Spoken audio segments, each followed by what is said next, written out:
and welcome to the Everyday Board Game Podcast with your hosts, Daniel. And Daniel. Daniel, good afternoon. How's it going? Can't complain. We are starting... Even if you could, then nobody would listen to you. I imagine there's people listening to the podcast. No, you'd be forced to listen to me twice. Just like my wife, I tune you out. Once right now, and once while you're editing. At least twice. Once again, after a while, I just tune you out. Alright, well, let's start complaining then. So, it sure is cold out here, isn't it? Great talk. So, today's podcast it is a bit chilly, though. It is very, obnoxiously cold. It's not obnoxiously cold. It's what? How much time have you spent outside today? Quite a bit, actually. Really? Doing what? I had to go clean the backyard.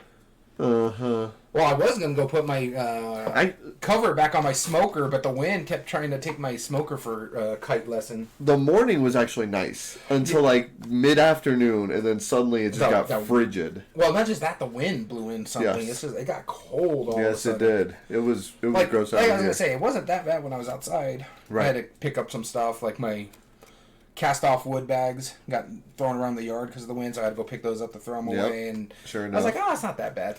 And then about, 1 o'clock, I had to go get something from outside, and I'm like, nope. I'm going back in and dealing with that later. That's right.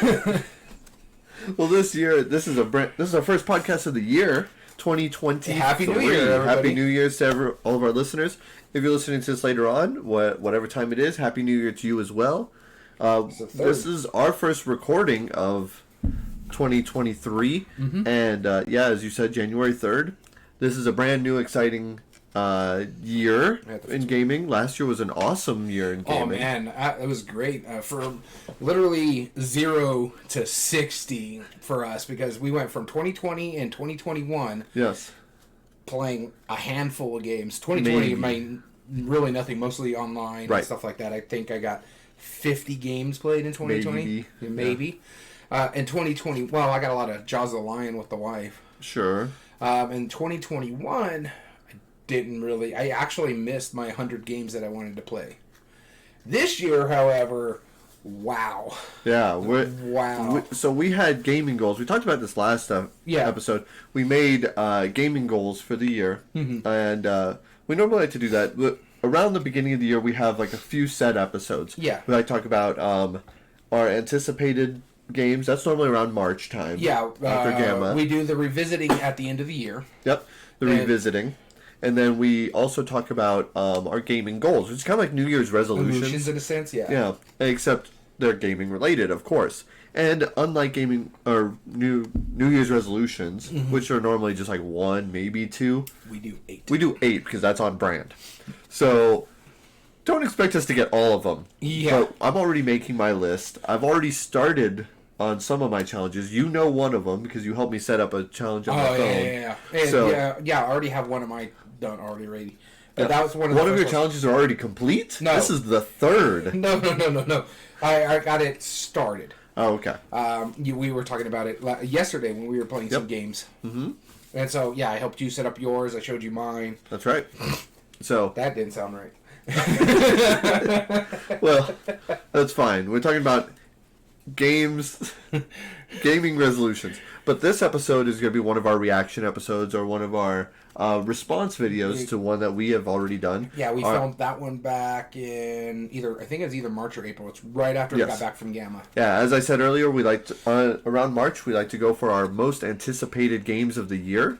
And this one we spent last week after the podcast was done filming, and we watched the episode so that way we can get the list ready. Because honestly, neither one of us could remember. No, we couldn't remember. Although, unlike the year before, I do remember only about half of the games came out the year before. Exactly. This one, actually, a lot of them came out. Yeah, I had played all but 2 of them, technically. Let's see. One didn't arrive, and I haven't played 2 of them. That's right. So, talk about anticipated. We got a lot of them played. We're excited for those. We'll talk about those in more detail here later on in the episode. Real quick, before we get started, I just want to point out these 2 cards right here that I'm holding. Daniel was oogling at these going, ooh, what's that? No, that is a total lie. No. Nope. I compared that to like 70s wallpaper. It really kind of is. For the viewers at home, there's the glare. Yeah, I mean, I'm not a graphic designer. I get it. This is called Magic Carpet Ride. And this one is called Let That Sink In. Again, it's hard to see on the podcast, but there you go. So, what these are... Messing with our lighting. I wanted to talk about these just real quick, and I'm going to explain this even more detail next episode, and there's a reason for that. But, so a little bit of a preview to next episode. But what these are one-card board games, okay? The entire rules and play area is contained on these cards. Now, of course, they might use some smaller components from elsewhere. It's common components that you might need. The reason I'm saying this right now is because as we're filming it right now, there's a contest on thegamecrafter.com. And it's going to be, the submissions end in about 4 or 5 days, after which, if you have a thegamecrafter.com account, you can go and vote for these. And potentially, if you think they make sense as a game, there is a contest there that I have entered both of these games into. This one is a simple cooperative party game where you're trying to judge people's reactions on surprising facts. The closer you are, the more points it's worth, but it also depends on what range you're willing to bet on. Okay. So, obviously, if it's a range of 3 different points, it's like, I generally don't think they'll find that interesting, or it's about midway, 1 point. But if you guess the exact number from a 1 to 5 scale, get her on 3 points. Cool. Same cooperative party game. And this one is a team game where it's kind of like horse, except it's a dexterity game using this one card. Magic Carpet Ride is quite simple. Between all of the players, teams of 2 to 4 each, you hold it like this. Mind helping me out with the demonstration, Daniel? Hold it on your fingertips, balancing, and you place an object on top, like a pen, for example. You have to get it from point A to point B without dropping the object or the card. The team that does it the fastest gets the point. First to 3 points wins. That's how you play it. It's a silly game. I did get a chance to actually play this with a friend on a previous game day, and we were just giggling like crazy. It was so dumb, but it was absolutely a riot. I wouldn't expect it from your games. I mean, it's a one-card game. Theoretically, you could buy multiple copies and then just use them. Yeah. But I'm going to explain why that matters more on. But again, thegamecrafter.com, if you want to support the podcast and support my endeavors, those are on the contest. So please show the support. And any games that are not under contract, you can pick them up on the Game Crafter as well. Yes, that's right. So if you go to thegamecrafter.com, search Daniel McKinley Games, like Hit Me, my original version of Hit Me is on it, Excavate Light, and a whole slew of other games. You can potentially buy those too. So thank you for that extra shout out. Yep. But now going into the actual podcast, and I promise I put those away now. What have you been playing lately, Daniel? A lot. Last time we got together was on last Tuesday. Mm-hmm. Between the Wednesday, the Saturday, and I think like a Thursday or something like that. And then yesterday, I've played a lot of games. I only get to talk about 4 of them. How many games did you play in those past days? Let me check. I have my stats right here, because I'm a nerd, and keep my stats. That's right. Played... Remember, friends, keep your stats. I played, 10 different games, 1 game 3 different times. Wow. Okay. I'm curious to see how many I did. 1, 2, 3, 4, 5, 6, 7, 8, 9, 10, 11, 12, 13, 14, 15, 16 games, but there are some repeats. 16 and a half games. Okay, like I said, I played 10 different games, 1 of them 3 times. In fact, it's going to be the first game I'm going to talk about, the one that I played 3 times. We went yesterday to our friend's house. We mentioned him before on the podcast, our mutual friend Dom, and he had a game day. Well, while we were waiting for other people, we were playing Unmatched. We played 3 different sets. We played both the Marvel sets, Hit Row and Hell's Kitchen. I played I played Luke Cage in the Redemption Row, and I played Bullseye in the Hell's Kitchen. Both phenomenal. I really love the Marvel sets that they've done. They're really cool. They play really different. Bullseye, I think, is a very powerful character in this one. Because if you're not familiar with Unmatched, you're playing cards, you're attacking, you're battling either on teams or now because of the new Marvel set where it's a winner-take-all, it's a 3-player action. It's basically winner-take-all with 3 players. With Bullseye, He allows you, also with Unmatched, that you have your melee attackers, which means you have to follow basically adjacency. You have to be in a space that's adjacent, following the lines, and you can attack another player. Range follows something suit like that, except for if they're in your territory. So there's little colors on the board that can be split 2 ways, 1 way, 3 ways. And it's telling you if they're anywhere in this area that matches one of the things that you're sitting on, you can hit them. Bullseye ignores that. As long as they're 5 spaces away from you, you could hit them. So he's all about, I'm going to go way over here, I'm going to smack you, and then I'm going to run back this way some more. And so it was a great time, and I had a great time playing just those 2 versions. But then one of his other friends came in so we could play teams, because we were waiting for more stuff to come in. You, for one. We were thinking our mutual friend Gamehead Geek was going to make it, but he never was able to. Yeah. So we played a 4-player game, which means you got to play on teams. So the people who are sitting across from each other just played on teams. This way it goes 1, 2, 3, 4 type thing. Which makes sense. And our mutual friend Dom has the new set, Houdini versus the Genie. Which I do want to play. He played Houdini, which is pretty cool. There's one card in Houdini's deck is amazing, because Houdini's known as an escape artist. Right. So if you hit him down to his last hit points and he plays that card, he escapes from the death blow, goes back up to 4 health, and puts himself like basically on the other side of the board. The Genie, however, you forgot the coin, didn't you? I think I have it. I just don't want to make too much noise while you're talking. The Genie, however, he's all about drawing cards and manipulating cards and stuff like that. So the very first action I did in that game actually won us the game. Genie has 3 cards in the deck. It's called 3 Wishes. Mm-hmm. So you play the card, and there's a couple extra stuff that you can do. Is like you can gain an extra action or something like that. I can't remember exactly what the main part of it is. But the 3 Wishes are, you either draw 5 cards. I honestly don't remember the second part, because the third part was actually what won us the game. And I only got to use one of these cards. And that card I made happen is I made the opposing players discard 2 cards. Yeah, which is really brutal. It's really brutal, yeah. Especially when, like, one of the guys was playing Ghost Rider. He's all about trying to get cards in his hands where he can use his Hellfire. Well, once he couldn't draw up, he had empty cards. He could not defend against any attacks, and he just got demolished because he was forced cards out. And so the same thing with Houdini. He just couldn't catch up with me because I'm constantly drawing cards as the Genie, which means I more than likely have shield cards in my hand. There was one shield card that's like, hey, you don't take any damage, but you could draw this many cards, or you take damage, but you can draw this many cards per damage. Another story I have to say about on the match, though. In the first game, the third player won because me and my mutual friend took each other out. He hit me for my health, and my card said that he had to take equal damage to what he gave me, so we ended up killing each other. Wow. So, Unmatched was my game, my first game. We played 3 different versions of it. I played 3 different characters. By far, one of my favorites now is Bullseye and Genie. Yeah. I mean, the way you were describing it, Harry Houdini actually sounds like a really fun character. Because basically, you know, he has a chance of just regenerating himself after he dies. Yeah. Which is hilarious. He's an escape artist, so you didn't deal the final blow. You just dealt it on the dummy that took his place. Yeah, exactly. Wait, you didn't use Stooges. What is this? That you know of. That you know of. Anyway, the first one I've been playing is, this is worth celebrating. You ready? You ready? The first game I've been playing? Time Stories. It finally happened. We did it. 7 years.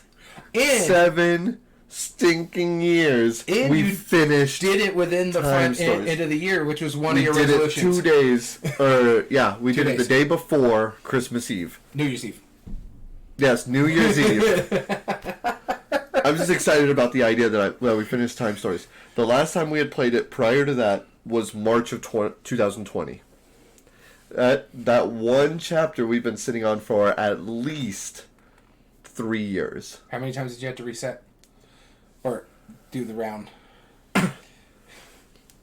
I lost count. But you were just, this is getting done. No, because I don't want to give spoilers, but there's a very specific thing that this game, or this chapter does that's unlike the rest.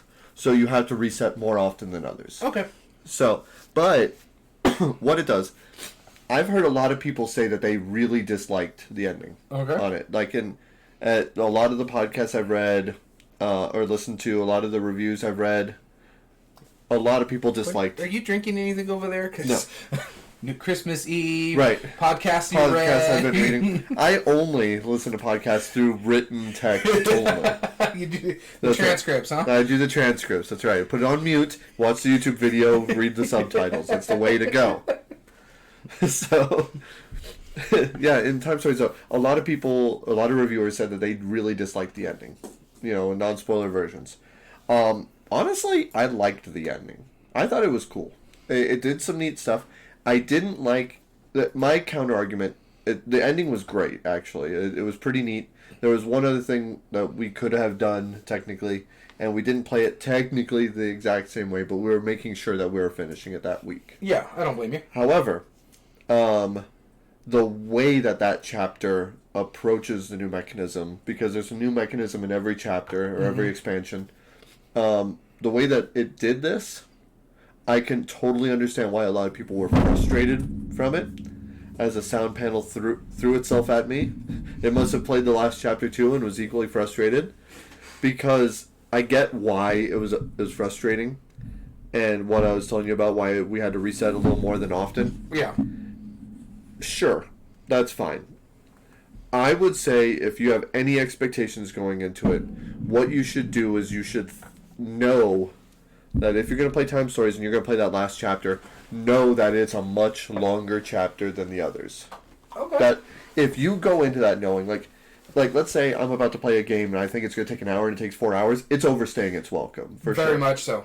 But if I go into it thinking, oh, this is going to be like an 8-hour game and it only takes 4 or 5, then okay, it's actually excelled my expectations. Go into it expecting a really long chapter. Okay. And one that even like normal sessions, as you stop after certain resets, it'll take much longer than the rest. Which is why it took us so long to end up playing. 3 years? No, that's it won't. Your times will vary, but it took us that. But we finally finished it. That's awesome. Which was cool. awesome, and I am very happy. It was bittersweet in a way. We all just kind of like, wow, like this was something, wasn't it? Like it was a cool ending, and we were like, wow, okay, it's time for us to end it and be done with that chapter, and we did. It was cool. I liked it. I would give it a review. Now that I've completed all of the campaign of it. Okay. Which we don't really put out numbers, but no, we don't put out numbers. What I'm saying is that I used to love Time Stories. It used to be one of my favorite games of all time. Mm-hmm. And then when the chapters like kind of started taking a slump, like that a lot of reviewers will agree with, it did drop in my list. Mm-hmm. But now I think it jumped way up. It's back up again. Yeah. Or could it be just because of the glow of finally being able to finish it? It could be. That is very realistic. So again, your results may vary. Yeah, exactly. But I really liked it. I am very happy that I have played it. It is probably now my third favorite Legacy game that I've played. I'm going to say... If you count it as a Legacy game. Pandemic Legacy Season 1 is still your favorite. Number 1. Charterstone 2? Nope. No, okay. That would be probably number 4. Oh, Betrayal Legacy is number 2. Betrayal Legacy is number 2.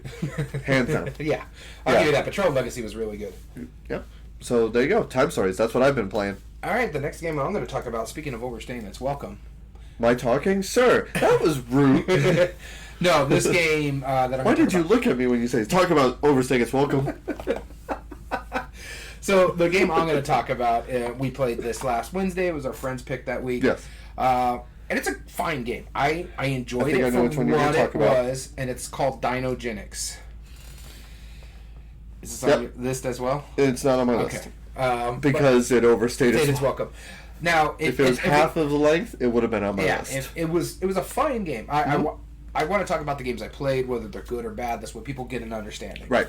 And I'm not saying Dinogenics was a bad game. It was a fine game. If I had to give it a 1 through 10, it would probably be a 6 for me. Okay. I love worker placement, and that's what it did. It had a lot of moving parts. Like, yeah, we're putting the dinosaur. Then we got to deal with like the newsroom. Oh, we're throwing slander or scandal at other people, or by playing certain cards. Like I threw scandal at you guys. Yeah. They had a little like the take that aspects of it. Like one of them was pretty cool. The goat herder, what I played, right? Where I took goats away from everybody, and then I paid you goats to make sure I go first on the track. Right. That was fun. That was hilarious. That was hilarious. But some of the stuff was really, really cool. Like I said, I like the animal thing. I like the you have to turn in the cards, the set collection to get the animals out there. I love the expansion that allowed you to go after like the aquarium animals, that sort of stuff. That was really good. The worker placement spot where you could do 2 different actions at that, including the same one by getting something into your park, getting something into like buying an animal for cheaper, like a plesiosaur is worth 2 less if you get it at the first spot, or you could sell an animal to get money for you can use for other stuff like getting goats. All that was great. However, it plays in too many rounds. Honestly, I think if it was like 1 round or 2 rounds less, it would have been fine. I like the engine building aspect that it does. I like how you're trying to set your animals in the right spot, getting your fences up, getting the right kind of animals, the bonuses that they can give you, or if you have carnivores, you have to make sure you got to feed them properly. That's what the goats are for. Or somehow an animal disappears, kind of Dungeon Pets-esque. So yeah, it's a good game. But my God, was it long? And it's just like after the 3rd round, both you and me were like, we're not catching up to our mutual friend. Because our mutual friend, he and now that doesn't always kill a game. For us, it doesn't. But this one, it just kind of that does take you out of it. And when it's just like it's so clearly obvious that he's gonna win, and you're just like, well, no matter what I do, I could play absolutely optimally. And I don't think I'm going to catch up to your score. And the big thing about it is it's at its heart an engine builder type game. Yes. And for me, my engine was really great at the beginning, and then it went like the old 1980s Toyotas, and it started sputtering towards the end of the game. Right. And see me, I started off really poorly. You had a jalopy, and but then I ramped up, and if it was 1 round longer, I might have been able to catch up. But realistically, I didn't want it to go another round. It wasn't as bad as, like, say, something like Endless Winter, where we just got manhandled. But this one it wasn't pleasant, though. It wasn't pleasant. And then, in fact, after, like, the 4th or 5th round, you and me were just kind of done with it. We were just going through the motions. To the point, my favorite dinosaur is a stegosaur. I was like, I'm not going to catch up with him. You're going to surpass me. You know what? I don't care. My whole thing now is just to get a Stegosaurus, be the only one with a Stegosaurus in my zoo or park. And so for like the last 3 rounds, that's all I was building up for. I was taking Scandal because I had a thing that helped me with Scandal anyways. I was taking Scandal to get the Stegosauruses out of the boneyard or whatever it was called. And that's all I was doing the last 3 rounds. I ended up losing by like 20 points. I was 20 points out of 2nd place in a 3-player game. So it was fine.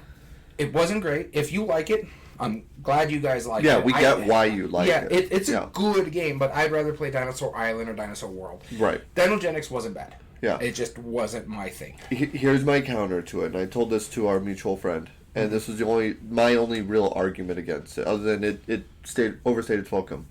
The fact that since you're drawing cards, yes, there's ways to mitigate it, but let me just throw a hypothetical out there. You score your dinosaur points every turn. Right. So if you have what it takes to build a Brontosaurus on that first round, that's 5 points every round. That is a guaranteed 35 points. And that would be and now I know it's rare, but imagine if one person drew all 4 cards that they needed, or was one shy and it was available. All you had to buy, and it was like in the sell yard. And everyone else had random and had to work towards those cards. Because there was, I think, the first round, you or and maybe me even both 2. had 2 pterodactyls, and we couldn't get the 3rd one. And then the pterodactyls needed a special a building that never came up. It came up once. Yes. And then by the time I had enough to get a pterodactyl out, it was like 3 stacks down, so I couldn't get to the building. Yeah, exactly. So there was a lot of little fiddlies that caused that problem. I just don't like the super random of it. Especially at the start of the game. Yeah, but now to say, and on a high note though, the market, the way that was working, how it pushed off the older ones, like that. A lot of the thematic stuff, making mutant dinosaurs, Like that a lot. That's cool. That was cool, yeah. The backs of the square cards, your specialists that you can have in the expansion, those are gorgeous. Oh my gosh. And so there's a lot to like about this game, and I am very glad that I played it. Yeah, same here. But it really was too long for what it wanted to be. Let's put it this way. If it goes back on the Kickstarter, I'm not going to back it because I did enjoy it. My friend has it. If he says, hey, I've been itching to want to play this again, and it's his week to pick, I'll play it gladly. Right. I'll have fun with it. I just know I am just not going to We will not volunteer to play it again. Yeah, I'm not going to go out of my way to play it. Right.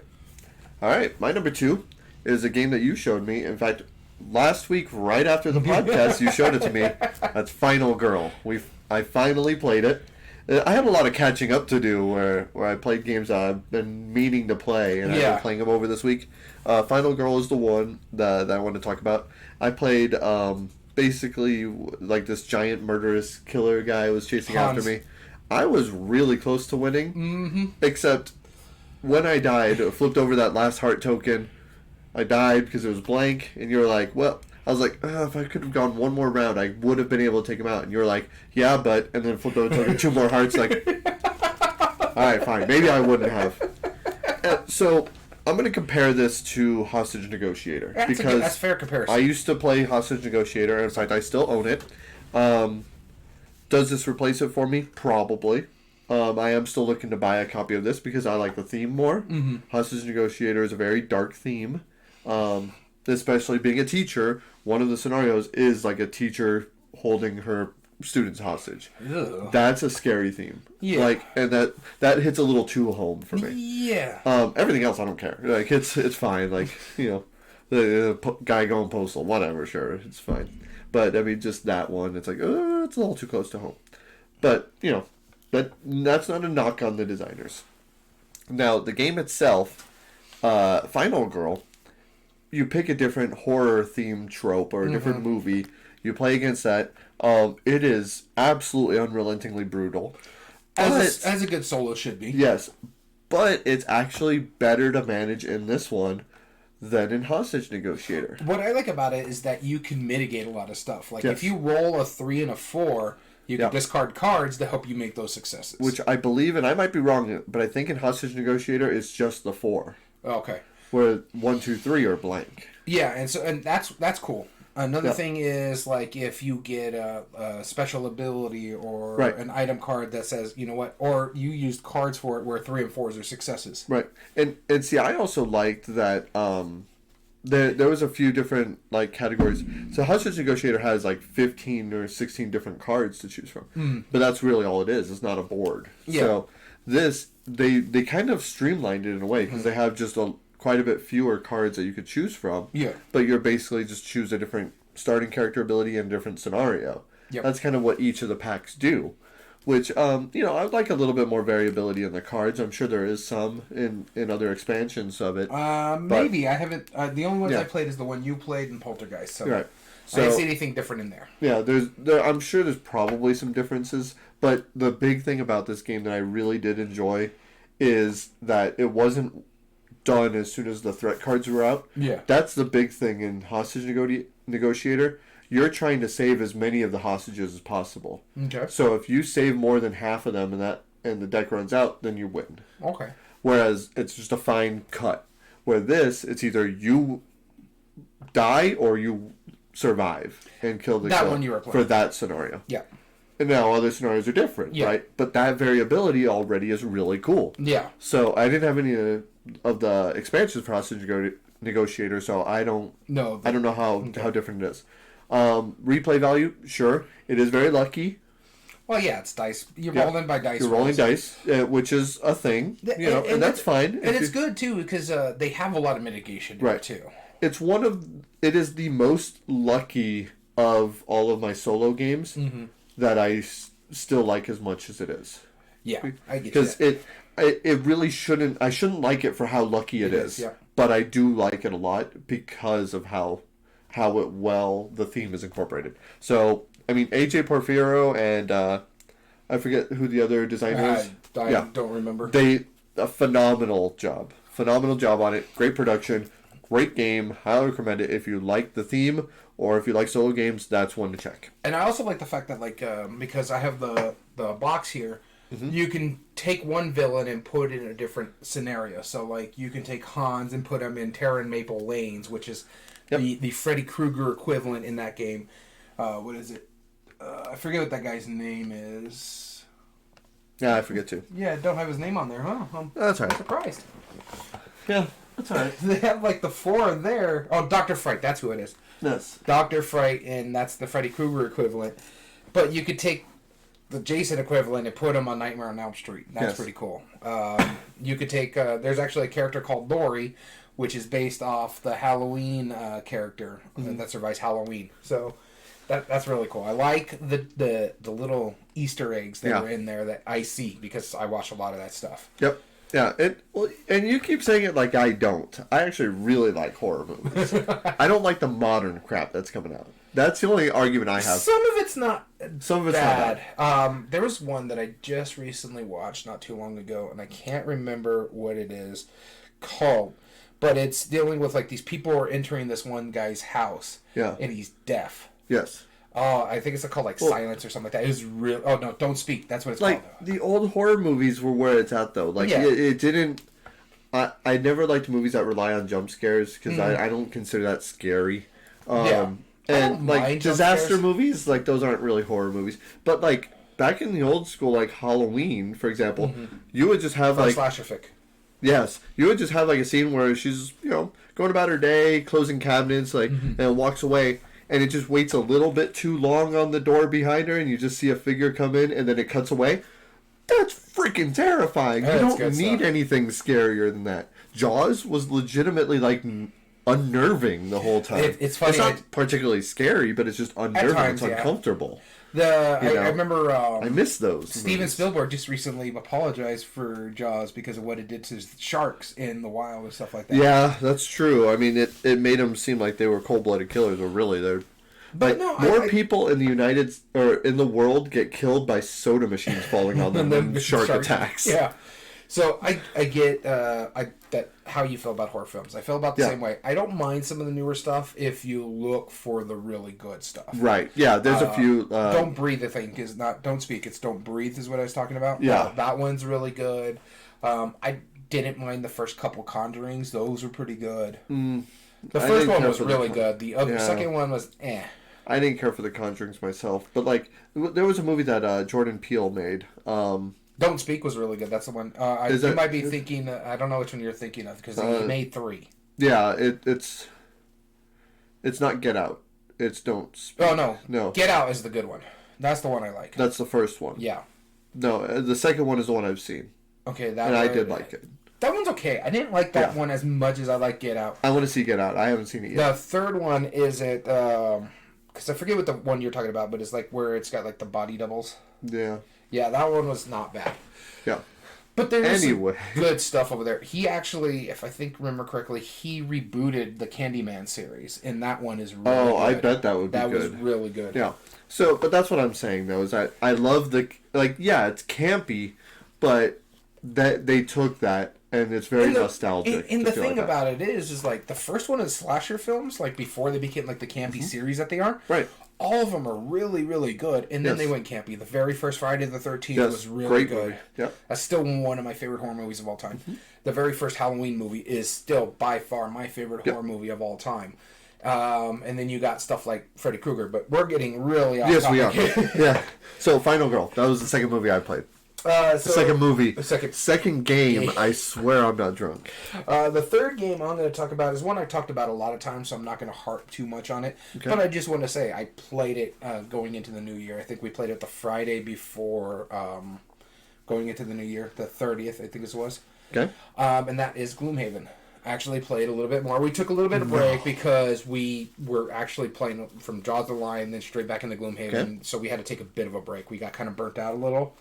Got back into it, and oh my god, it was so fun. We had a retirement. We had an ongoing quest for retirement because we're doing like the personal quest type thing for some retirements in the game, and so we're locked in that. And then there was a retirement. It's like, well then, but I'm having a blast. It's been really good. We've opened about want to say 2/3 of the boxes. I think there's only about 4 or 5 still left that haven't been unlocked. We still haven't done the expansion, so... Yeah. So, the reason why I bring this up is because we got our friends into playing Jaws Online. They're just starting to play Gloomhaven now, and the whole thing is, like, we're going to try to finish up together around the same time, and then when I get my Frosthaven in, we'll probably start the campaign together. So yeah, makes sense. So, it's been really good. So, that one is Gloomhaven. Like I said, I don't want to harp it too much because I talk about it ad nauseum on this podcast, but that's what we're doing, and I wanted to talk about it because it's exciting that I got to play a game with my wife, and as you can see right above my head, someone gave me a gift about it. What do you know? That's kind of cool looking. The next one I wanted to talk about was it's a dexterity game. It's a coin pusher game called Kabuto Sumo. Yeah, you were telling me about this. Yeah, it's from Allplay. Used to be BoardGameTables.com, which I'm so glad they changed that name. That's a terrible name. BoardGameTables.com as the publisher. I'm not a fan of Allplay, though. It's better than BoardGameTables.com. Because you shouldn't have a .com in your company name. I get that. I agree. Unless you're exclusively just a website. BoardGameTables.com was not a great name. No. Allplay is not that much better. Right. But at least you're not buying a game that has to do with tables. Like, that was my biggest concern. It's like, yeah, they sell board game tables. Did you know that? Oh, yeah, there's some games. And also bags. Too. And bags and games and everything else except for tables. I get why they went with Allplay. It's just, I don't like it. It's the same. Like, it's generic. I understand why, like, Coleman or Not went to Simon. Come on. Or whatever it is. It doesn't sound good. I noticed Allplay actually sponsored a Dice Tower episode the other day, and they did it very subtly, and of course it was on the playmat, right, which is fine, but it was an unboxing video, and I was watching it today, and at the end of the video he was talking about, these are really great games to get and all this, as he's loading it into one of their bags. All of the games that they unboxed, and he put it in and zipped it up, and that was the end of the video. It's like, wow, subtle. Subtle Dice Tower, which Allplay, we love you guys. If you want to sponsor, we really do love your stuff. I have a bag. It's like right behind me, over here. Yeah, it really is actually. But if you want to sponsor us, let us know. We'll gladly we'll spend all day just like ASMR, just like sliding these games into the bag, like for episodes. Like I'm not shameless self promotion. I will do it. I'll just come over to your house and just sit here on a Twitch stream, just putting games in and out of the bag like all the time, just looking awkwardly at the camera. No, I don't get me wrong. Allplay. That's my challenge to you. Anyway, my number 3, Kabuto Sumo.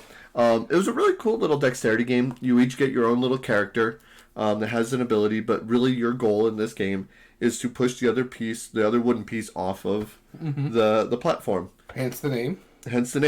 I don't remember the names of the characters, but the player I was playing against, he had one where there's like these wooden star tokens that you could slide on, and you can push in like 1 to 4 of them or something. Okay. Depending on what ability he uses. Mine was a walking stick bug, so I had a big walking stick, and so I got to push that onto the field, and as long as I was there, I got to take tokens from him and steal them from him, so if he had bigger tokens, I could just start taking those from him. Nice. And so, basically, you slide a coin, or like big wooden tokens onto it. There's a small, medium, and large size. Anything that fall off, those go into your supply. We did technically finagle it because one of the rules is that if you don't have any pieces to place or to slide onto the board, you lose at the start of your turn. Well, he started with 2 tokens. We started with 2 tokens each. Yeah. He slid them both on, and that was it. Like, nothing fell off. So it was technically the second turn, and he was like, well, I lost. I'm like, no, you didn't. We're playing. Like, here's a token, because I want us to keep playing. Yeah. I think I, like, slammed the table and knocked a couple off. I was like, take them, because I don't want to win that way. That's not, I don't think that's the designer's intent. Yeah. But no, overall, it was a fun little dexterity game. I like that coin pusher. It made me actually want to try Voices in My Head quite a bit more now. Yeah, it's down over there on the thing. Wherever it is. Yep. On the Allplay bag. Great quality. No. That's a board game table bag. That's a board game tables bag. But Allplay, talking to you, that game is supported really well on a potentially empty bag. It is empty. Yeah, it's empty and it's supporting a game on the top of it. Now, you don't get quality from a Walmart bag like that. Like, canvas bag, you put a board game on top, done. Yep. BoardGameTables.com bag, you know what it's at. Anyway. Man, you're so off topic today. No, but it was a fun game. Kabuto Sumo, my number 3. How much caffeine have you had today? Only 2 cups. Of pure caffeine. No. Alright, so my last game I want to talk about is one of my newer games that I got for Christmas. I actually played this on the Saturday and we got together with our friends for New Year's. Mind you, we were home at like 7 o'clock and the wife was in bed at 10. Yep. I stayed up late because I wanted to take care of the dogs because they shoot off fireworks and we have one dog that's terrified of fireworks and another dog that wants to fight them. Which is hilarious. Yeah, it's quite funny. It's like she tries to go outside to fight the fireworks. Yeah. But we did play one of my new games for Christmas. It's an older game, but I liked it so much I want to get the expansions for it. This is Endangered. It is a really good co-op puzzle where you're working as a team to try to save the endangered animals. You're trying to meet a certain amount of funding, I guess you can say, where you're trying to get the different nations to be behind you in saving the animals. What I like about this one, it's a dice worker placement game, a dice placement. However, it's got an intriguing thing on it. So when you decide to go first, when you're doing your first playthrough, someone says, okay, I'm going to go first. They put their token on the calendar. They roll their dice, and they place their dice out on the board. Nothing really normal. Yeah, it sounds normal, right? Yeah. However, the numbers are very important. Oh. So if someone rolls a 6, you might not want them, locking places out because every spot, some of the cards have so many spots, where it'd be 1, 3, 2, I think is another one. I think one of them is like 4. If you place a dice on it, the next person that goes, because you can never place your dice on something you've already placed, except for one spot. And no matter if you go, so if I put a 2 on this thing, what allows me to move animals and make breeding pairs, if I put a 2 there, the next person has to put a 3. So if I put a 6 on that, and I'm the first one that goes, nobody else can go in that spot because those dice don't come off until your next turn, which will be after everybody takes a turn this round, and we go into the next round. And then it's like, you know what? I need to go first for I can take... Because you, as a group, can decide who goes first, who goes last. That sort of stuff. So you can lock locations off if you roll really high, and you don't want to roll really high sometimes, especially in the beginning of the game. Right. Now, like, if you're the 4th player to go in a round, you may want to roll high because if everybody's in all these spots and you roll... like with me, I rolled 2s across the board. There's only so many things I could have done. Right. Now, there's cards that you can put out there. There's things that you can do. But the main purpose of the game is to make sure the deforestation doesn't happen if you're playing in the tire scenario or the ocean will get polluted in the otter scenario. Yeah. Is you got to make breeding pairs. You got to make sure there's babies out there. Because if you ever run out of deforestation tiles that you put on the board, you lose. Fair if enough. you get 1 or less tigers on the board, or animal in this case, you lose because he can't breed with himself. Who knew? And so there's different things that are going on. So you do your actions this round.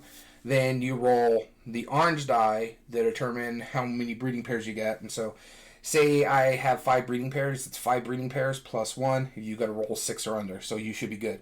But if you only have 3 breeding pairs, you got to roll 4 or under to actually get them to breed. Fair enough. And then you have an area that they have to have at least a minimum of 1 of the animals, and you choose a row or a column. All right, so I'm going to choose this one because there's only 1 tiger in that row. You roll the black die, and that's where the deforestation happens. And then you have like these impact cards that happen that also could make you do another deforestation or poachers and kill some tigers and stuff like that. It is hard. It is tough. We almost won, and there's a little luck involved because, like I was telling you yesterday, there's certain things like different goals that you have to meet to make these nations happen. You have to hit 4. We had 3 of the 4, and one of them was we need to at least get a 5 on 2 dice. So we had to roll it. I rolled a 1 and a 2. We got a 3. So far, we failed. And it's different for the player counts, but there's 2 voting ages where you determine if you're going to win or lose. In a 4-player game, I think it is the 4th year and the 5th year. Those are the 2 years. If you fail the vote on the 5th year, you lose the game. That's the 3rd way you can lose. Fun. But all in all, it was really, really good. It's a nice little puzzle. It's not the prettiest of co-ops. It's just basically dice and meeples on the board and tiles that go on the board. Sure. But that puzzle aspect of it, I love animal games. That's why I'm a big fan of Ark Nova. I like all that, Wingspan, stuff like that. This one's right up there with me now, too. Nice. Very cool. Speaking of co-op games, my last game that I wanted to talk about... This is the one we played last night. It is? Nice. I knew you wanted to talk about it because this is right in your alley. We all kind of looked at each other. I suggested it, and we all looked at each other like, yeah, we're going to try that. Mind you, it's the end of the night, too, and so we're already a little tired. You were all like, it's not that hard to teach. It's not that hard to play. We'll be done in about 45 minutes. Yep, if that. And I wasn't wrong. No, you weren't. Yeah. King of Monster Island. Brand new co-op game from Richard Garfield in the King of Universe, as they call it. King of Tokyo, King of New York, King of Monster Island. This is the first of the three that is cooperative. King of Tokyo Dark, don't forget that one.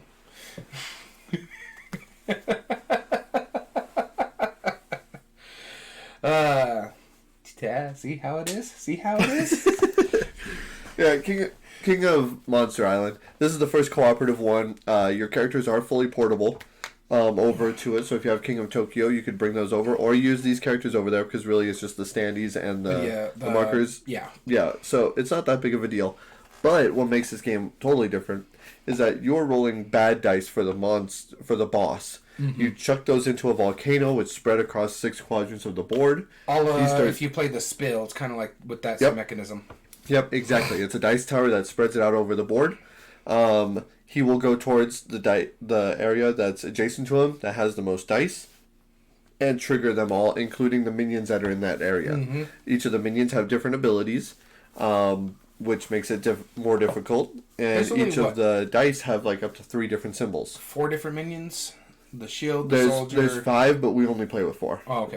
The Lava Lord adds a 5th minion type. But yes, there's a soldier, which just takes 1 damage, does 1 damage. There is a cannon, which is 1 damage, but will do 1 damage to everybody. There is a builder, which builds a crystal. If you get 3 crystals, it builds a pylon. 3 pylons on the board, you lose immediately. And then there is a shield, which doesn't have an ability, but it takes 3 damage to kill it, and you must kill him before any other minions. Unless you're a ninja. Unless you're a ninja, which you can... Well, you still have to kill him first, but it only takes 1. Yeah. And so what makes it cool is that at the beginning of the game, the number of players determines how many of the special abilities that come out. And it's the number of players plus 1. Mm-hmm. Shuffle them all up, deal out that many. Everything else you just use. So there's a lot of replay value automatically. Yeah. Because... And that's fully compatible with all the other characters because it's just... It's like you have to wait to get your special ability, and then you get to choose what it is, which is really different than a lot of games. Yeah. Another thing I like about it, too, is a lot of co-op games fall into the habit, you do stuff, then bad stuff happen. Right. Whereas this one, no, he's going to do his thing. Doesn't necessarily it's going to be bad, but he might just gain fame, and it's going to be bad for us later on because he's going to become powerful, just like we are if we gain fame. Right. But we can still fame away from him. Exactly. Now, one thing that I do want to point out that it didn't happen in our game, but there could be turns where the boss just moves a space and then nothing happens. Yeah, it didn't happen with us. Totally possible. Didn't happen with us. He did something every turn. And he killed 2 monsters on our turn, during our game. Luckily for me, because of my special ability, I started healing everybody. I'm like, I'm not even worrying about attack. You guys take care of this. I got to make sure you guys live. Right, which I like that factor a lot. Like, it's when a player starts their turn on that, then you lose. Right. So each of the 3 bosses have a double side to them. And the other side is just a more advanced version of themselves. Mm-hmm. And as they gain fame, they get more and more powerful. So everything's ramping up as you're getting better abilities, as you're playing better. Yeah, overall, it's just a really fantastic little game. It is my now new favorite game in the series, and I'm very glad I got it. That's not saying much, because both you and I find the game fine, kind of like how we did with King of Tokyo's fine. Yeah, it's a good, welcoming, family-like game. This one I would play over all the other ones. Yes, hands down. I fell in love with it. I like it a lot. It's not going anywhere in my collection. You're welcome. In fact, my son even actually asked me before I came over here if we're going to play it again tonight. So I will probably do that. Oh, yeah, because he's about to go back to school, too, huh? Mm-hmm. So. Yep, so why not? Enjoy it while you can. Enjoy it while I can. That was the last one we're going to talk about. Let's go into our list. This is a reaction list that we are going to be talking about. We had 8 games that we were anticipating after we came back from Gamma last year. Yeah. Now, if we film it again this year, it's going to be much later. It'll be like mid-year. Yeah, because it's in April now, right? Yeah, so maybe we should do that early. We'll discuss that later. Well, like I told him, I'm already looking through like news cycles and stuff like that because I want to get my list pre done because like the big stuff doesn't really happen to like Gen Con and SM. Right, they don't get released. But they're already announcing a lot of releases, and they're showing that sometimes releasing it earlier in the year, like video games. The best time for video games to release is before Christmas or just after Christmas. Right. So some of the big games are coming out in February and March. Same thing with the board games industry. They're starting to learn like your big Kickstarter days, February, March, after the holidays when there's a lull of spending. Right, exactly. So we'll make a list at some point in the near-ish future. Whenever we decide to. Yeah, and the big thing about it is, too, because we're also about planning to do, because we played a lot of games in the last year. Yes. We're not going to do this every year, but we are going to redo our top 100 just because we played a lot of games last year. Right. And exactly. I know for a fact some of them moved onto my list. That's right. So we had somebody respond to our comment here. I made a post in the Board Game Revolution group in Facebook asking what were some of your favorite and least favorite games that came out, or your anticipated games. Which ones were good, which ones were bad, and why. We only had one response, and that was Clint. He said, I think my worst was either Bus or Castle Siege, and his best was Cerebria. Haven't played any of those. Yeah, Cerebria is a Mind Clash game that looks really fun. Bus, I believe, is a Splotter game, which... It's actually a really expensive Clash, game. what do they publish? Tricerion. Tricerion, okay. Yes, and the Splotter is the one that does Kitchen Rush or whatever. Food Chain Magnate? Yeah, that one. That one. Yeah, so it's a pretty expensive game for components. And the thing about Food Chain Magnate, too, it's a lot game. Yeah. And it's I like some of the 50 Diner stuff, but that one even is just a bit... Yeah, there's a lot. And Buses, I believe, a pick up and deliver, but yeah, I don't know. I had a chance to buy it at 30% off, and I was like, that's still not much. I like pick up and deliver, but I don't know if I'd like it that much to play a game called Bus. Yeah. Yeah. Mind you, I do want to play Tricerion. Yeah, that's true. I do want to try that one, so we'll see. Yeah, Tricerion's a blast. Here we go. All right. Let's start with our number 8 anticipated game. I'll be going first. My number 8 was one that is not even out yet. In fact, it was a collection of games, actually. And you and I both know that these haven't came out yet because this would have been on your list if you thought that they were coming out. Yeah, well, no, it was on. I specifically remember because we watched the video. Yep. It wasn't on my list because it was on my list the year before, and they didn't come out then. And so I'm like, I'm not putting on my list. First off, they were last year, and second off, I still don't have it. Right.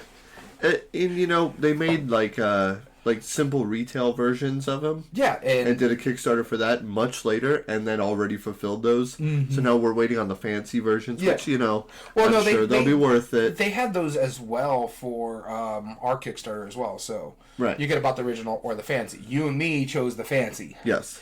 They should have given us the fancy first before the other ones. That's what I'm saying, but you know that's fine. I'm not the kind of person that gets really that upset over it. I'll play the game when I do. My only issue with it is we were supposed to already have the first 2. Yes. And then they decided, okay, no, we're going to ship it all together. Which shipping went really expensive this year. Which, fine, understandable. But then we got pushed back again because they just wanted to get the basic stuff out. Yes. And it's like, oh, I was supposed to get it. The first 2 we should have had in 2021. Cocopelli was after that Kickstarter by the same company, and we already got Cocopelli. I played it already a handful of times. Yep. Yeah, so I know that there's going to be a lot of people on the comment section being upset about it. I should say what the game is.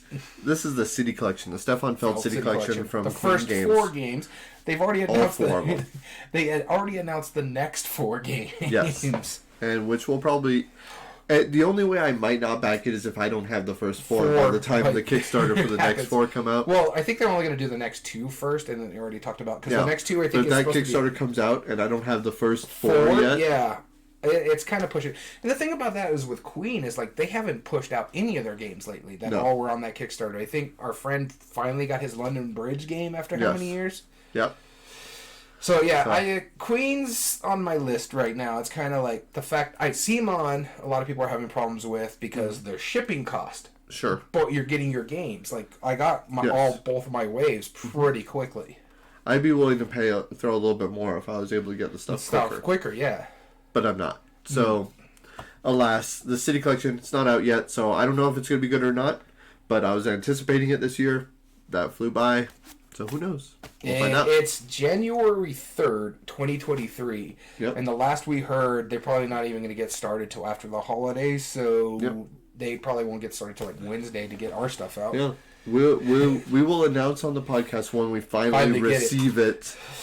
And then we'll let you know how it goes. That was my number 8. City Collection. All right. My number 8 is another Kickstarter that's back to everybody. I didn't even back the Kickstarter and I own it. And this one is Endless Winter. Yep. I have played it. I find it fine. I was really anticipating it because I bought into the hype. I'm not going to lie. People were saying like this is their favorite out of the deck builder worker placement games that have gotten pre-copies and played it. And they're like, oh, this is really good. It's fine. This is my second least favorite of the 4. This is, out of the 3 I played, this is my least favorite. I still like it a lot. I like it more than Dinogenics. Mm-hmm. I understand, like, some people's complaint is just that it's got so many moving parts. It's not that hard. You just have to dabble. Better than Dinogenics? What? You said better than Dinogenics. It's better than Dinogenics. Well, yeah. Well, because I said I like it fine. Oh, I see. Okay. Same way I described Dinogenics. I was like, that's not a worker placement deck builder. But, okay. Okay. No, because earlier I said the same thing about Dinogenics. I liked it fine. I do enjoy Endless Winter. It's just not my favorite of the 3. Yeah. Honestly, I think Lost Ruins of Arnak is my favorite as of right now because of the expansion. If I didn't play it with the expansion, Dune Imperium would still be my number 1. Yeah. Now, I haven't played the 2 expansions for Dune Imperium, and I haven't played any of the expansions for Endless Winters that I do own. There's some really cool stuff on some of the expansions, like they have like these cave drawing boards that you do as well. So I want to try that stuff. But honestly, I played it. I enjoyed it. It's just, I got into the hype. Yeah. I'm not ashamed of owning it. I'm glad I have it. I don't think it's going to leave my collection anytime soon, but it didn't live up to the hype like I was expecting. That's fair. Because it was very procedural. That's my big thing about it is it didn't really give you a lot of choices. There was a lot of choices out there, but it's just kind of like this happens, then this happens. Yep. Whereas Dune Imperium, I could be like, you know what, I can go there, or I can gather resources here, or I could just go play on this track over here. Yep. So yeah, my first was Endless Winter. Cool. Off to our number 7 most anticipated game. You'll be starting us off. All right, my number 7 is my game that I had on my list that still hasn't arrived. This one I'm not as nitpicky about it compared to the City Collection because I understood that it was a possibility this wouldn't make it out this year. They've been upfront about it. And you did say that during the podcast as well. And they've been talking about it. They said, hey, this is coming out. We're still working on this. We're doing this. Things might have gotten back. But I'm still excited for it. And it's Stellaris Infinite Legacy. This is made by, what are they called? I can't think of their name now. Academy Games. That's who it is. Yeah. I'm really big fan of the video game. I love Stellaris, the video game. You can buy it on Steam. You can buy it on consoles, whatever you want to play it on. It's a 4X style game. But this one is a legacy style that people can drop in and out. It's not supposed to be super long. You can upgrade your personal stuff as you go. And they're trying to say it's going to get as much of a board game feel to the video game series. You're going to get that video game feel to this board game because of the upgrades for some of the events that are going to come up like in the video game. So I'm really, really looking forward to this. I want to play a 4X legacy game that is not going to take me 6 hours because I love Twilight Imperium. I just don't play it often because it's an all-day thing, and there's a bunch of other games I want to play. Yes. So, but my next one, this one, I am looking forward to. It hasn't arrived. Stellaris Infinite Legacy. My number 7 is one that I was very hyped for, and was easily my biggest disappointment. Yeah, I know which one this one is because we watched the video and both of us went, oh. Yes. Azul Queen's Garden. May it rest in peace. That game was awful. It was bad. Probably the worst game I played that year if it wasn't for the fact that we played that I'm right, you're wrong game. It's true. That was really bad. That was really bad. I mean, so here's the thing. I mean, Azul 1 through 3 were known for being beautiful, streamlined, smart drafting games. Fun. This was trying to take that and added so many contingencies. Not fun. Extra rules, convoluted scoring. The scoring, man. Oh. Weird scoring. Like I said, everything had exceptions and contingents in order for it to work. And bad colors. The fact that the one that I always had the hardest to play is the second game because they went with the stained glass opaque, which made it difficult for me even with the shapes because you could be like, what shape is that? Okay. Yep. I'd rather play that than this one again because I was just so frustrated with the colors. Yep. I was like, oh, wait, this is not the same color? Someone came over and told us how to score. Both you and me were like, let's just call it a tie. We're done. This game is ridiculous. Yeah, we really didn't like it. I mean, honestly, it just wasn't streamlined. It wasn't good. It wasn't good. Like, I didn't like the idea. Like, I like the idea that you had to, like, kind of do it Quirkle style, right? Mm-hmm. You were getting hex tiles that either were all the same colors and different numbers, or different, or all the same shapes, numbers, or same thing, or whatever the stamps. They're contingent. Their numbers is what they really are. Yeah, that's true because it's either a flower with like. Or, that's another thing. If you're just going to do numbers, I know you're trying to be pretty, but if you have a flower with 5 petals, I have to count the freaking petals, really? Yeah, exactly. It's like, it's technically different, but there's a better way to do that. Yeah. But then, or either have the same number and different colors. But you could never, at any situation, pick up a tile that is the same color and number. Nope, that's a big no-no. Mm-hmm. And then tiles came along with it, which that drafting was kind of interesting. Yeah. Well, not just the tile thing, too, because they could be like different things, or if you get the pavilion in the center done, that's something. Like, and this wasn't about, like, in all the others, I feel like you could realistically fill in all of your categories. If you play smartly, yeah. If you play smartly and you do really well, you could potentially, like, complete the board. Mm-hmm. This one, I really don't think that was the idea. And it shows. I don't know. It's just, it was so frustrating after we finished with it. So annoying. I know we went into it with already kind of negative because we were really tired from a long convention. Well, but that didn't help. That should like when we pulled that off, it was like, oh, we finally get to try this. It actually perked us up a little bit. That was the one that we were most excited of that day. It put us in a bad mood. Yeah. Yep. We didn't talk very much after that. Yeah, it was though. At least the Fister game really picked us back up. My goods. Yeah, that one was much better. And even like that dice. skyscraper one. Yeah. The colors were a little problem, but it was still good. Yeah, it was fine. But yeah, Azul, I mean, never thought I would say that Azul would bomb like that, but it did.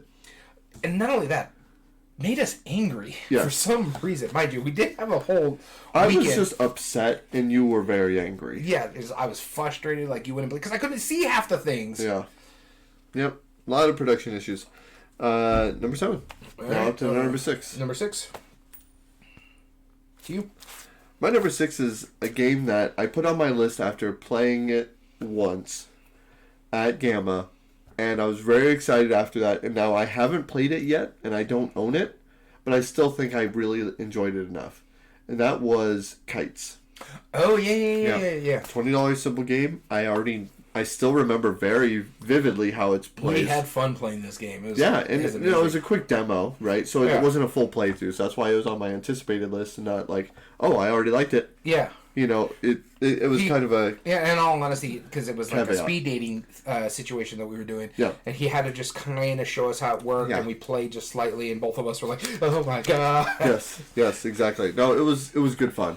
But overall, I mean, I wish I could buy it. Like, there's no local stores that I'm aware of that has it. Yeah. Otherwise, I would. Yeah, no, I'm with you. I I still remember having a lot of fun with it. Oh, yeah. And there's not much to say about it. It's just a speed little timer game, and time runs out, it kind of falls, you lose. I describe it. It gives you anxiety, but the good anxiety. Think Hanabi anxiety, where you're just like, oh God, am I picking the right cards? Yeah. This one is that same thing because it's so speed, and you're playing the different colors out, and then the color that you play out could flip the timer. If any one of those timers run out, you lose. Oh man, that was such a good game. But yeah, I can't. Actually, one of us had it on our. I put it on my. It was you, right? Secret Santa list. Yep. Yeah, I honestly wish we could have found a copy of it. Cause... Yeah, I just haven't seen it around. But as soon as I do, I'm going to buy it. It's going to be a great impulse. So my next game that I'm going to talk about is one I played, and I got very, very happy when I saw this when we were at Gamma. I remember exactly. And then I've played 2 scenarios in this game. It's a campaign game based on old-timey cartoons called Vagrant Song. Yep. I really, really enjoyed this game a lot. I know why it was on my most anticipated list. And if I remember correctly, it was pretty high on my favorite games of 2022. In fact, I can check. Let's just go back a few pages. And... exciting content. No, it was. It was your one of your favorites. It was my 4th favorite game of 2022.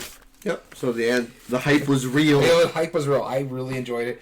And I have to say, I am buying more and more into acrylic minis over anything else because I love the fact that they're already painted. I don't have to worry about that. They have like this nice look to them. They're not outrageously expensive as regular minis are. They're not just like the cheap cardboard cutouts that you get. Like, it's fine in King of Monster Island. Yes. But like, if you want to play like this kind of minis game without breaking the bank, that's the way to go. Like, I'm hoping the next Gloomhaven Kickstarter will give us the options instead of like full-on minis. If they're just going to make like the acrylic minis for all the bad guys, I'd buy that before I bought the minis. Yes. Buy the books in the minis. So, but yeah, for Vagrant Song, it's a great game. I need to play more of the campaign. I'm really enjoying it. I love the booming box card. I love the story. Just the work that went into for those stories are great. Yeah. So yeah, that was anticipated, and it's been one of my favorites. Vagrant Song. Awesome. Our number 5. I'll be starting off again. This one climbed up my list really highly. One of my favorite games as well. Trekking Through History. I still need to play this one. Yep. I brought it yesterday for you to see it, potentially. Yeah. I played it just a couple nights ago with my family. Mm-hmm. Still just as good. I know. Super combo-tastic. I know. Really fun. That it's going to be your pick either this week or next week. Can I just make a request for you to show us that game? Not on my pick. You can on yours. I'm not bringing it. Not until you tell me. Okay, that's fine. That's fair. No, maybe we'll see. Let's see. Just because it doesn't seem like it plays that long either. No, it's really quick. There's only one bad thing is that if you play it, like my brother, for example, the very first card he bought in a round took 5 hours, and he didn't have any gems to lower that, so he went to 5. And we all took collectively about 12 turns before he got his next turn. Yeah, that's a thing. That's a thing. That's my only gripe about the ratchet mechanism. I think is what that's called. Yeah. Where it's like, hey, I'm going to spend all this time, but I call it the leapfrog mechanism. Yeah, whoever's furthest back. Yeah, and so it just I understand that as a drawback. Yes. Especially if it's a 5 card. But that could have been a really good card if it was like a big BCE card. It really was, and it got a lot of what he wanted. Yeah. Like, it was honestly really cool. Overall, it's just a fantastic experience. Probably my favorite game out of the anticipated. Jumped up to one of my favorite games of the year. Absolute blast to play. Trekking Through History. All right, so to me? Yep. So the next game on my list is the one that one of the 2 that I have not played. Okay. I do own it. It's on my shelf of shame. The only reason is it's another campaign game.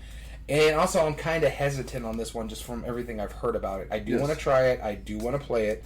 This one is Legacy of Isla Nublar. It's the Jurassic World Legacy game. Yep.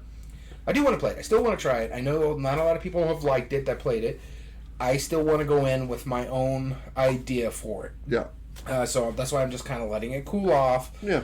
Let me get it out of my mind and probably bust it out here soon. But realistically, I mean, if you go into it like with a negative expectation, it might be better than you expect. Yeah. Just like how I was with Time Stories, it's the same idea. I thought the ending of Time Stories was going to be absolutely trifle, and it was pretty good. So I do want to try it. It looks interesting. I like the minis on it.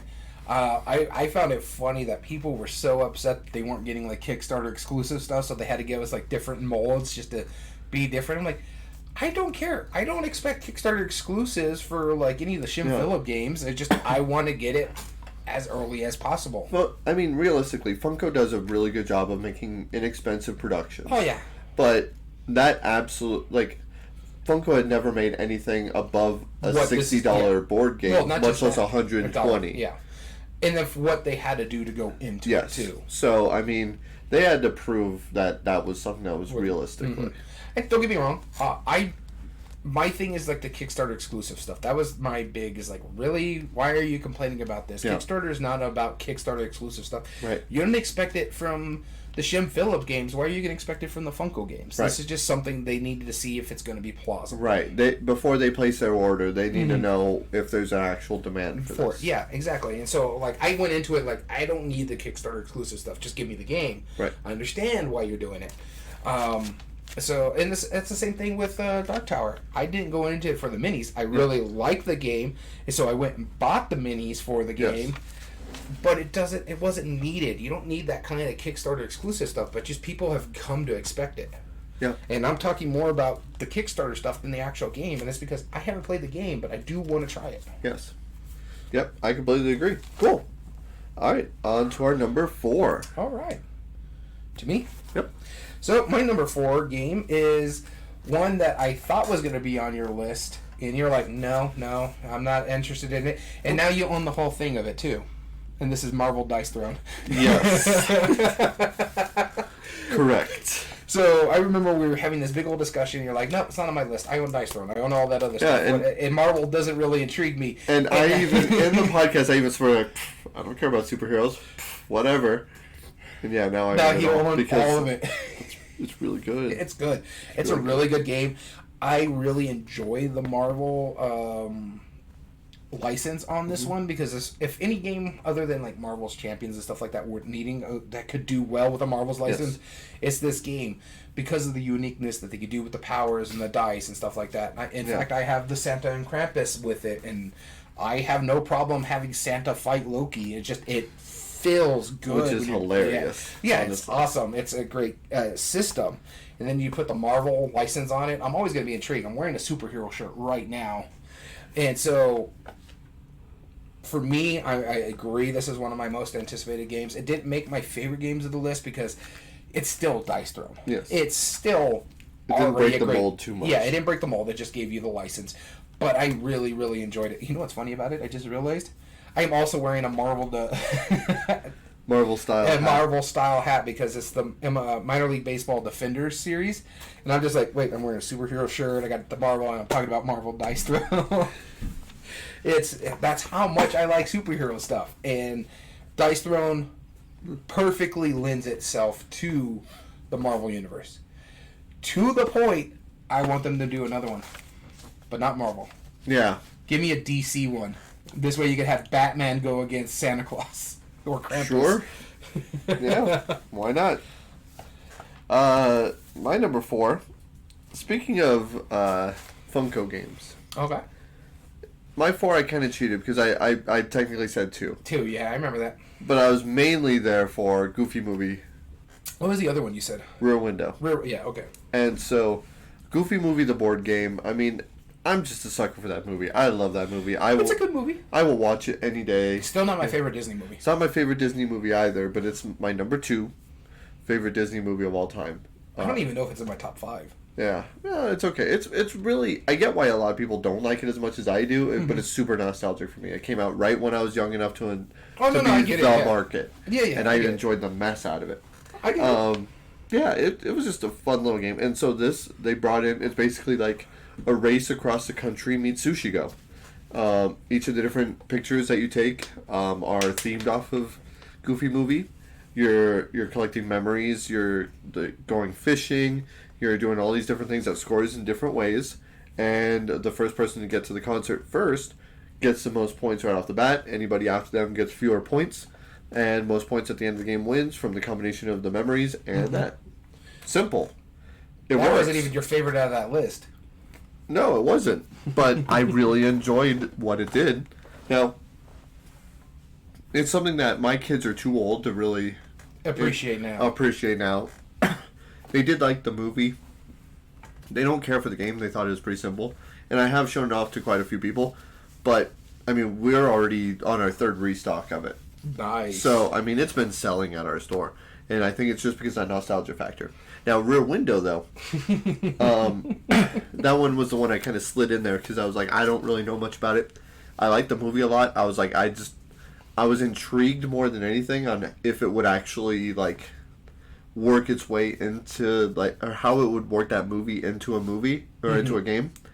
And when we played it, oh yeah, that twist of whether you don't know if the director's against you or cooperatively with you until the end of the game, where they know the entire time. Yeah. But you're all kind of working towards the same goal with one little caveat. That I've not seen in any other game, and it does it really well in this, and it's absolutely on theme, because you don't know what's happening in the movie until the end. Yeah. It's awesome. Honestly. So, Rear Window, fantastic. Goofy movie, very good. Those are my two anticipated for number 4. All right, moving on to our next one. Number 3. To me. So I lied. This is another one I haven't played. There's one more on the list that I haven't played. Yeah. Well, I looked at the Shuffle Shame, and then I read my note, and I need to get better handwriting. But this one, the reason why I haven't played it is I don't own it. Thank you. And that is Merchants of the Dark Road. Mm-hmm. And I want to play it. Our friend has it. He just hasn't brought it over. And I don't know if he hasn't want to learn it or just other stuff, especially since we're getting ready to do our annual culling trip. Yes. And so he wanted to get other stuff tested out before we do the trip, which would be in about 3 weeks? 3 weeks. Yeah. I think we're going to go on the 22nd, so it's about 3 weeks. Yep. And so he wants to get games out there to see, hey, what do I need to trade and stuff like that. Right, which makes sense. This game looks interesting. I like the aspect of it. I love the aesthetic of it when I saw it at Gamma that year. That's why I made my list, because I'm like, oh, I really want to try this one now.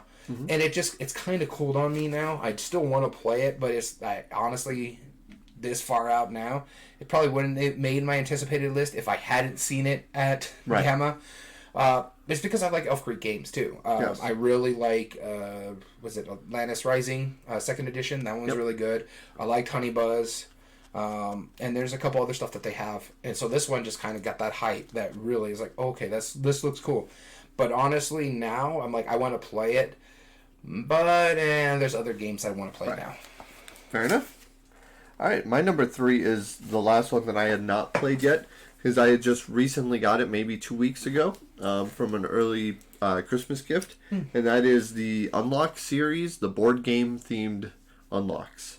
And that is like kind of a meta one. It has Pandemic, Mysterium, and Ticket to Ride. I just haven't done those. Yeah, I mean, I have it now. You don't have it, do you? No, I only have the Star Wars one I need to play. Yeah. So, I have about 6 or 7 of them that I haven't played them yet. So, I'm a little behind. But I really like the Unlocks. I like what they do. I like Unlocks a lot. Yeah. And I especially like that theme. And I was looking online, and it's really highly rated. So that's cool. Yeah, when we saw it, that was super high on my list just because I love that meta idea of it. I haven't played it, so I can't say whether I like it or not, but judging by what I've seen from Unlock before, probably will. I do like we talked about this before on the podcast, the memory of when we found out about those games at Gamma.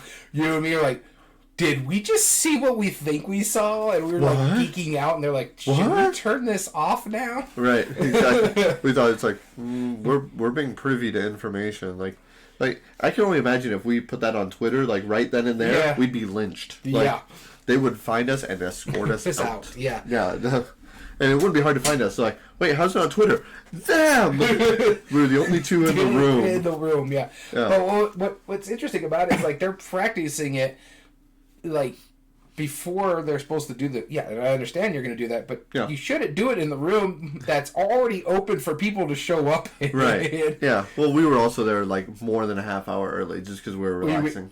That and we didn't want... We wanted to make sure we had seats. And yes. your boss and we still picked like one of the farthest seats away. Yeah. Oh, us. No, I wanted to be furthest away because that's near the exit and the refreshments. Yes, correct. I forgot about that part. Yeah. No, it was... I was excited when I saw it. Still fresh in my mind. Glad I own it. I'm ready to play it. And another reason, I remember the reason why we were so far back is because that's when you had your cough and you didn't want to disrupt them by being that close. That's right. That's right. I had a gnarly cough. Somebody got allergic to cigarette smoke. Yeah. All right, ready to go to our next one? Our number 2s. Mm-hmm. And I'll start us off. Number 2 is one that I had played a couple months ago. Mm-hmm. This is from AEG, and I'm glad I got a chance to play it. It is not the party game you think it is. Oh, no, I know which one it is. This is the Guild of Merchant Explorers. The Guild of Merchant Explorers. Yep. We've complained about the art before. We've already debated this. Yeah. I like the game a lot. I hate the map. I hope they come up with something kind of better. Solution. Yeah, but the game though. I'm sure on Board Game Geek you can print out a new map. Yeah, the game's good though. Yeah. It's a great game, and then, hey, you print out one of those new ones. You have a laminator now. That's right. I have a laminator now. I could not be more excited about office equipment. Very excited. Well, it works for you on twofold. You're also a teacher, so board games and being a teacher, office supplies are great for you. Yep. Always carry Sharpies on me. All right, just in case. And a pointer. Yeah, we talk about Guilds of Merchant Explorers, so I'm assuming you're wanting me to go now. Yeah, I'm not going to talk too much about it. We've talked about it on plenty of other podcast episodes prior to this. In fact, I think it was on your favorite games played in 2020. It was not. Oh, it was not, yeah. No. Sorry. Short list, that's when we talked about it. Mm-hmm. So, the next one I'm going to talk about here is another one I haven't played, but I played its predecessor. And I'm glad I own it. I just haven't busted it off my shelf yet. And this is Almanac Crystal Peaks. Ah, yes. I don't know if it does much different from everything that I punched out and looked at. It doesn't seem like it's going to do anything new compared to Dragon Road, I think it's what it's called. Almanac Dragon Road. Mm-hmm. But I still love these games. These are... Colossal really is hitting some of the best games for me lately. Yeah. I loved Western Legends. I like these ones. There's another one that Buddy showed me that I really enjoyed. The name escapes me. And Scott Alms has been really deciding a lot He's lately. going crazy. He's trying to be a Knizia, man. I'm telling you. Right.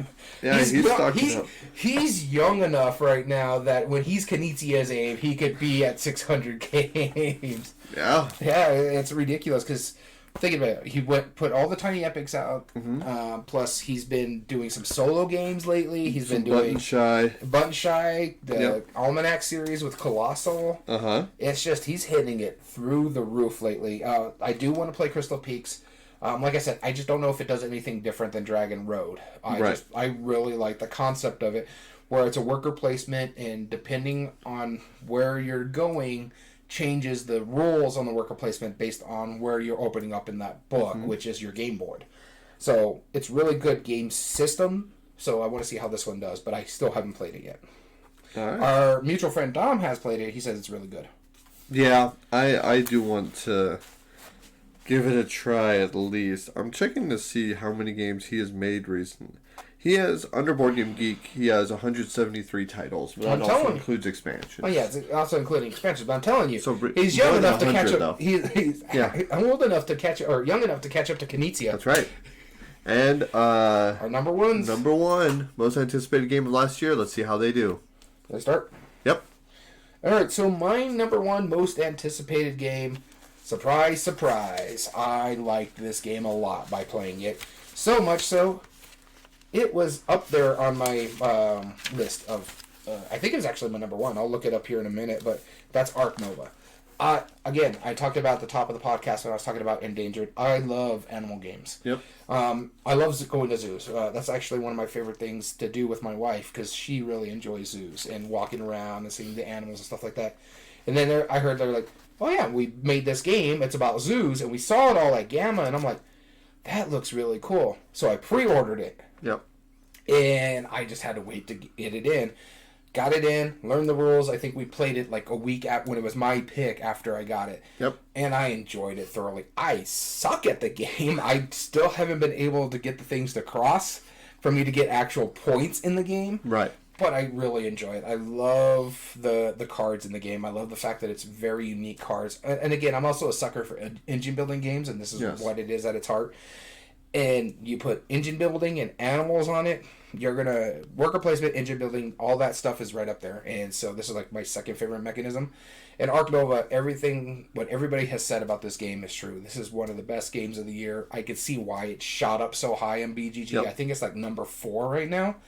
It is ridiculous. I honestly...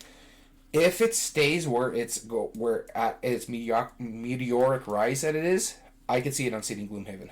Yeah. Because it's that good. It's very sound mechanistic wise. It's a very good game. It's long. It doesn't overstay its welcome like when we were talking about with Diogenics, but it is a long game. So if you're going to play it, expect to be playing it for a few hours. Yeah. I don't think any more than 4, but 3 is a realistic time frame. But Ark Nova, yeah, it was my most anticipated game, and it lived up to the hype. Awesome. My number 1 is a cooperative game that is oceanic themed. Cooperative game, that's The Spill? The Spill. Yeah, Smirk and Laughter. The Spill, cooperative dice, not fun. Reverse tower defense, kind of. We were talking about the mechanism when we were talking about King of Tokyo Island. It's the kind of same thing. You're dumping dice down a tower and it spreads. This one case, it's oil rather than what's going to set off the monster. Right, exactly. So it's not so much actions. The only reason this is not my number 1, it's my number 1 on this list, but the only reason it's not my most favorite game that I played all of these 8, and the reason why Trekking History is higher, is because it does one thing that I just don't particularly like in cooperative games, and that's it's a 4-player game. Okay. Through and through. It's 4 players only. Oh, it makes you have like a phantom player for a 4th section. Right. You choose what those actions are as a group. And if you're a 2-player, then it's 2 and 2. Okay. I don't like that. I get you. You don't. But like that's it. You don't like the dummy player. That's one of the reasons why we didn't play. Yes. What is it? Fury of Dracula. Yes. When it was just you and me, because someone would have to run 4 characters. Right. Exactly. I don't like that. I want to play my player. Yeah, exactly. I want you to make your choices. Exactly. I'm not trying to make choices for somebody else. So that's a minor quibble. That's the only reason it didn't do it. Oh, and the animals come out in a very set pattern. I'm sure you could have just randomized it. Yeah. And I don't see why you can't randomize it. I mean, it might make it more difficult, sure, but that's honestly the point of co-ops. So I like it a lot. The Spill is a fantastic cooperative game. Chuck those oil dice down. You could potentially bring more oil dice come out for the next player to roll if you need to take extra actions, which is really important. Trying to get sets of animals, save them, clean them up, get them ready to go. You have different levels of objectives that you're trying to do because you're trying to complete certain things. Get either a certain number of sets or just different variables that you choose from. There's a lot of really cool things that it does. I like it a lot. But yeah, it's just that one little quibble. That's the only thing that I had a problem with. But other than that, it's been a fantastic game. So I just looked it up. Ark Nova didn't make it all the way to my top. It was number 3. It was only behind Return to Dark Tower and Final Girl. Gotcha. Which is understandable. Yeah, that makes sense. So we want to thank you so much for tuning into our episode. If you ever want to join us on a live episode while we're streaming live like we are today, join us at twitch.tv/everydayboardgames. And you can also, if you... I just lost my train of thought. We're also, all video re-uploads are found on YouTube at Everyday Board Games 2020. And if you like what we do, there are 3 things you can do to help us grow on the platform. Subscribe if you're not. Like the video. And comment down below and tell us your thoughts on the subject. As well as all audio versions can be found on most podcast platforms under Everyday Board Games podcast. This includes Spotify, Google, Amazon Music, and Podbean. And if you ever want to email us directly and either say hello, give us ideas for future episodes, or even enter in possible future contests, email us at everydayboardgames2020@gmail.com. As well as you can get in contact with us on our official Twitter account at EBG Podcast. Now, we're not active on Twitter like we should be, but you could still get in contact with us and we will respond. As well as if you comment down below, we read all those comments and we will respond accordingly. All right. So we want to thank you so much for tuning in. As always, I've been your host, Daniel. And I've been your host, Daniel. And thank you for listening to Everyday Board Games. And remember, every day is a good day for board gaming.